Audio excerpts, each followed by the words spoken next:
Assalamualaikum warahmatullahi ta'ala wabarakatuh. Perkenalkan, kami dari kelompok 8 kelas 2A akan mempresentasikan prinsip dasar radiobiologi pada radioterapi. Dengan anggota kelompok, saya Anjani Karunia Satya dengan NIM 4132311029. Saya Ken Mutiara Tanaya Nafisa dengan NIM 4132311016. Saya Dewi Sukma Pramestia dengan NIM 41323104. Saya Afina Fihayati dengan NIM 41323106. Saya Maria Musnanga dengan NIM 41323105. Selamat menyaksikan.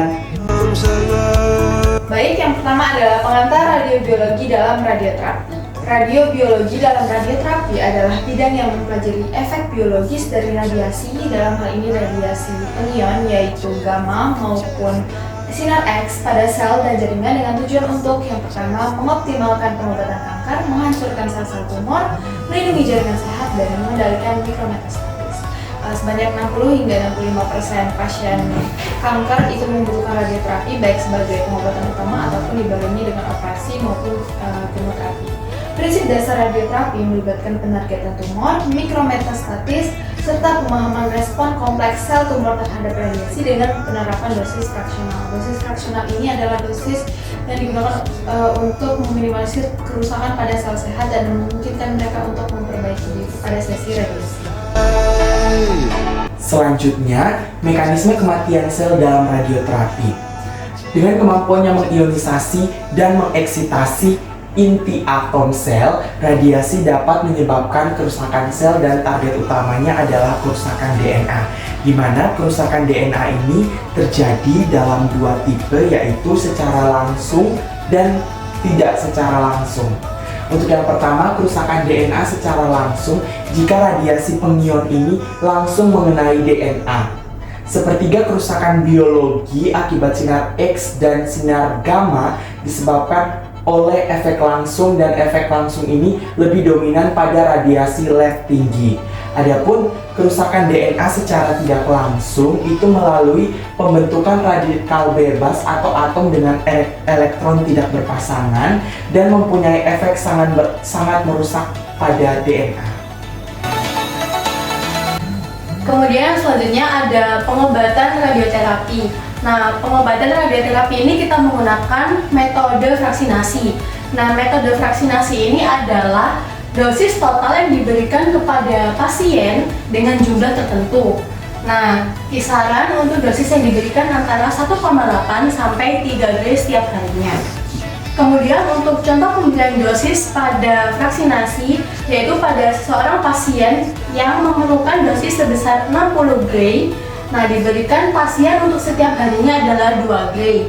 Nah, itu diberikan selama 7 hari.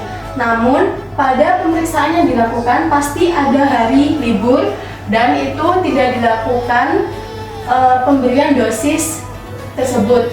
Nah, sehingga menjadi hitungannya menjadi 6 hari. Sehingga pada saat dilakukannya radioterapi, tumor akan melakukan pembiakan lagi. Namun, pada hari selanjutnya yang akan dilakukan radioterapi itu akan membunuh sel yang sudah berkembang sebelumnya. Nah, sehingga dosis yang diberikan dapat secara berjalan optimal. Selanjutnya ada efek terapeutik dengan induksi kematian pada sel tumor. Yang pertama ada apoptosi, yaitu kemampuan untuk kematian sel secara terprogram sehingga sel tersebut bisa mati. Kemudian ada kematian mitosis, yaitu kematian sel pada saat sel tersebut mengalami mitosis. Kemudian ada nekrosis, adalah proses kematian sel secara tidak terkontrol pada lingkungan yang ekstrim. Kemudian ada senesens, adalah proses kematian sel tidak melakukan pada saat sudah tidak mampu melakukan pembelahan, tetapi metabolismenya dan fungsionalnya sudah berubah. Jadi selanjutnya ada radioterapi pada tumor. Radioterapi pada tumor sendiri dilakukan ketika kita sudah menemukan tumor tersebut. Jadi tumornya sudah terkonfirmasi bisa berupa padatan. Jadi untuk sebelum dilakukannya radioterapi kita melakukan evaluasi untuk mengetahui lokasi dan juga penyebaran dari tumor tersebut. Untuk mengetahui lokasinya bisa dilakukan dengan CT scan, sementara untuk mengetahui penyebaran ketika tumor tersebut mengalami metastasis bisa dilakukan dengan PET scan. Jadi PET scan ini penting untuk menentukan stadium dan prognosis dengan migrasi stadium dibandingkan dengan CT. Selanjutnya ada radiosensitivitas dari sel tumor. Radiosensitivitas dari sel tumor ini sangat berpengaruh untuk pengobatan radioterapi yang akan dilakukan. Jadi radiosensitivitas tumor ini dibagi menjadi 3, yaitu radiosensitif seperti seninoma, limfoma, dan tumor sel embrional. Kemudian radioresponsif seperti karsinoma sel squamosa dan adenokarsinoma. Dan juga yang terakhir yaitu radioresisten seperti melanoma, sarkoma, dan glioblastoma. Perlu diketahui bila pasien dengan tumor yang dikategorikan sebagai radioresisten memiliki resiko kambuh 1,6 kali lipat dibandingkan dengan pasien yang memiliki tumor yang dikategorikan sebagai radiosensitif, seperti metastasis paru-paru, payudara, dan juga gastrointestinal. Dan selanjutnya yaitu respons sel tumor saat terjadi radiasi pada radioterapi. Efek radiasi penion tidak hanya mempengaruhi sel kanker dan kematian sel kanker, tetapi juga interaksi biologis kompleks antara tumor dan stroma tempat mereka tumbuh yang dikenal sebagai tumor microenvironment atau TME. Respon yang dipicu oleh TME mungkin sangat penting dalam menentukan keberhasilan dan kegagalan terapi. Radiasi menginduksi disfungsi sel endotel yang ditandai dengan peningkatan permeabilitas, pelepasan membran basal di bawahnya, dan apoptosis.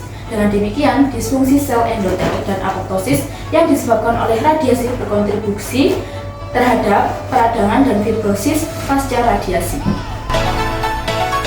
Adapun efek samping setelah penggunaan radiasi pada radioterapi, yang pertama yaitu kulit gatal, kering, dan kemerahan, lalu rambut rontok di bagian tubuh yang diterapi, diare, limfodema, mudah lelah, kaku, nyeri, serta pembengkakan pada otot dan sendi di area yang diterapi, hilang nafsu makan, gangguan psikologis seperti cemas, luka pada mulut atau sariawan, gangguan seksual dan kesuburan, dan daya tahan tubuh lemah.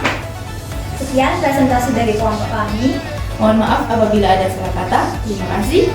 Wassalamualaikum warahmatullahi wabarakatuh. Sampai jumpa.